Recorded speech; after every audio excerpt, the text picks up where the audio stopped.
I will walk out of this next takeover as the new champion. Firstly, Dakota, big match for yourself coming up in a little over a week against Raquel. It's been a long time coming. How excited are you, and do you feel that you're a little bit overdue for this opportunity? Definitely. I think with this story in particular, with Raquel and I, there is like a lot of emotions behind everything right now. But just because of our backstory, you know, we were together as a tag team for over a year. We checked off a lot of milestones together. So I think going into this takeover, there's definitely going to be a lot of emotions high. So it's going to be a hard-hitting match, I think. You mentioned how strong a unit you were in NXT. Why do you feel like now is the right time to make that move and go after your own glory? I've been in NXT since 2017, and I feel like the opportunities that I've had before, it's always sort of been, how do I put this? I felt personally that I've been pushed to the side a lot. I've been stuck in the shadows a lot, but I've put in a lot of work to this brand. I consider myself a workhorse. I'm always there. I'm always doing everything I need. So I definitely think it's overdue. And I've never felt this confident walking into a takeover. Let's put it that way. It's not the first time you've turned on a partner either. Obviously that happened with Tegan a couple of years ago. So there obviously is a desire to work as a lone wolf, as a single star in your own right. How do you have to adapt now working on your own without having someone either watch your back or as a tag team? So my story arc, I've been with tag teams, I've been like solo a lot. So it's kind of like when I turned on Tegan, in that in particular, I felt the same as how I do now when I turned on Raquel. I guess I'm the modern day Shawn Michaels, just turning on all my friends, but I feel like at this point, Raquel debuted with me like a year ago. She was at the Performance Center a lot longer, so she got the opportunity to debut with me. And she also won the championship before me. So I think there comes a time when you just have to put yourself first. You have to bet on yourself, because I don't want to be stuck in the back forever. I don't want to be stuck in the shadows. I think I deserve these opportunities because I've put in the hard work. I've been doing that for the last few years within this brand. So I think at this point, I will walk out of this next takeover as the new champion. Obviously, you've had plenty of experience on takeovers before, but this is probably a different ball game. You're up against someone that you've been really close with. The title's also on the line, so there's lots of factors at play there. How do you make sure that you are able to rise to the occasion and you don't let it overawe you? We both know each other so well.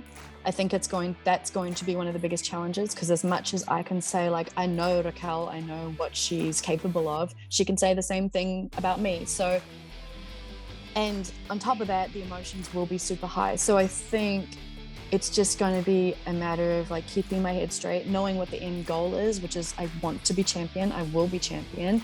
And keeping that like mindset going into this, and not letting emotions overshadow anything, and letting that cloud my better judgment, because at the end of the day, like, she was one of my best friends, but this match will determine a lot. And I want to become the first Kiwi woman to hold solo gold within this company. So that's the driving force. NXT's been, working out of the Capital Wrestling Center for quite a while now. How do you enjoy working in quite an intimate setting, and are you hoping you can get back on the road soon and perhaps in some bigger venues for takeovers?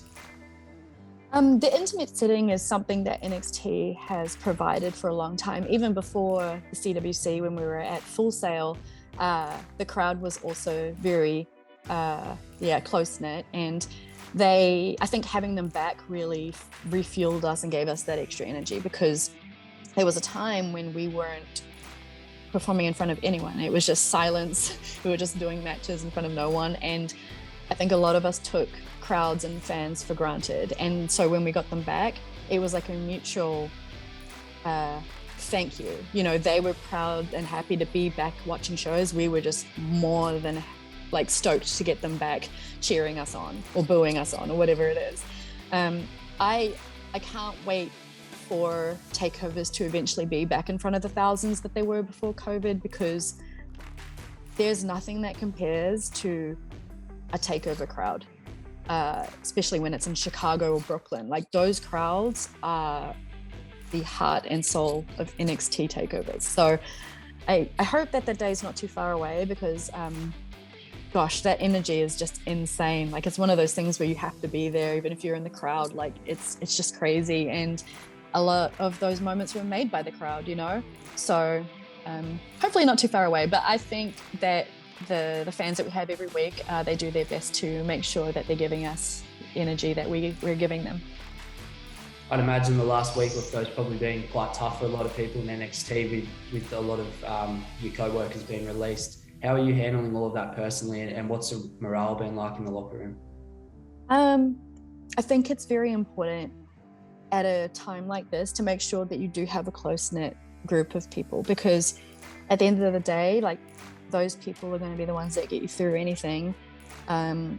It is very, like, sad to see a lot of people that, you know, you shared locker room with and that you consider friends go through that. But as long as you have like a close-knit group of people that you can talk to, I think that that's the most important thing, to make sure that you're not, you know, going through anything alone, and you just always have people there that you can talk to and lean on, and, you know, vent, or, you know, do that sort of thing. So yeah. I've spoken personally to a few of the Aussie guys. I've heard them in other interviews as well mention how when they were growing up, they didn't really feel like they were represented in WWE or on a global stage. You're originally from New Zealand, but you come from a Samoan background. Do you feel the same as they do in that regard, or do you feel like you always had someone that resonated with you or represented your background? Well, when I started watching wrestling, my brother was the one that introduced me to it. And it was at a time when The Rock was at his peak during the Attitude Era. So seeing him just like on the biggest stage, just being one of the biggest stars of the time, like, that was awesome. And the Samoan lineage within wrestling has always been super, super prevalent. In terms of New Zealand, like, I guess that side is a little bit more like, I'm the first Kiwi woman to be signed within WWE. So I think that alone that says it all. Like, I think it's cool to be the first and to, you know, be a trailblazer for the women of New Zealand. So hopefully I'm not alone for too much longer, but it is a cool sort of responsibility to have. You kind of take pride in that sort of thing? Yeah, I definitely do. And I think coming from such a small country that, like, it's crazy how much bigger the world is when you finally need New Zealand. Because when I came here, a lot of people didn't know, or they didn't know where New Zealand was, or they didn't know it was a country, or, you know, they think I'm Australian. It's just, which I don't mind at all. Let me put that out there. I don't mind being considered an Australian. I love them. They gave me like a lot of good independent matches that I had before I was signed. But that's just part of how it is, you know, like it's not really a well-known place. Or for those that do know it, they know it's small. They know it's on the other side of the world with a small population. So but I really do think that being from a place that's so small and close-knit like that, it does give me a lot of pride to represent like such a small country on the big stage. And I feel like that's what, you know, the All Blacks feel like when they represent New Zealand, or any Kiwis in the Olympics, or, you know, Paris Goebel choreographing awesome dance like things for top stars. I think it's very similar, you know, to be able to represent such a small country on a big stage like that. It does fill me with pride and love, and also makes me miss home a lot. But outside of yourself, probably the other big name that people would know in the pro wrestling world from New Zealand is, of course, Jay White. Have you had much interaction with him over the years? We actually worked the same independent show in New Zealand. I don't know how long ago that was, but maybe like 5-6 years ago.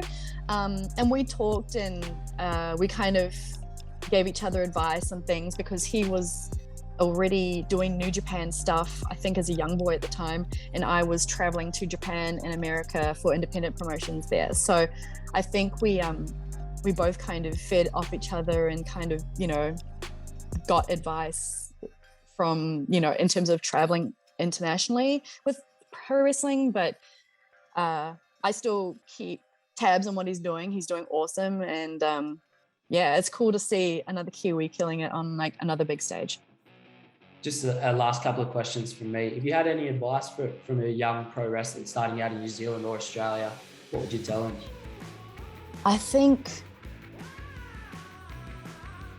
doing pro wrestling or starting it when you feel like you're on the other side of the world from where, you know, it's all happening and where the opportunities are, just honestly, like, seek out the best promotions that you can work at, that you know, do your research and make sure that, like, you know, if you want to work at a promotion, that they're credible, like, see what they've done and make sure it's safe. But other than that, just put your all into it, and do it for the love of it as opposed to anything else, especially at that stage. I think that having a background in a lot of sport helped me in particular, but that's not always the case. But just at that point, I think that's the best time to really build your passion for it, and to, like, if you really love it, just keep pursuing it, and more opportunities like will eventually show, especially if you really put in the hard yards, and then the ball will really start rolling for you. And yeah, that's all I can say. Be passionate about it if you love it. Just the last one, obviously coming into SummerSlam, there's a couple of dream matches, John Cena and Roman Reigns, Edge, Seth Rollins. What would you say is your dream match in WWE or outside of WWE? Ooh. In WWE right now, my dream match, there's actually a lot. I feel like I had a story with Shayna Baszler in NXT that I feel like didn't really get a payoff. Sasha Banks is amazing, so she would be awesome, and Bianca Belair is absolutely killing it. But a lot of the women in Raw and SmackDown and even NXT are absolutely killing it right now. So I feel like anyone, without being so political in the answer, anyone. But yeah, Sasha, Shayna, Bianca, even Rhea. We've had a lot of matches in NXT, but I think if the stakes were elevated on a pay-per-view that was, you know, like a SummerSlam, that would really bring out the best in us. So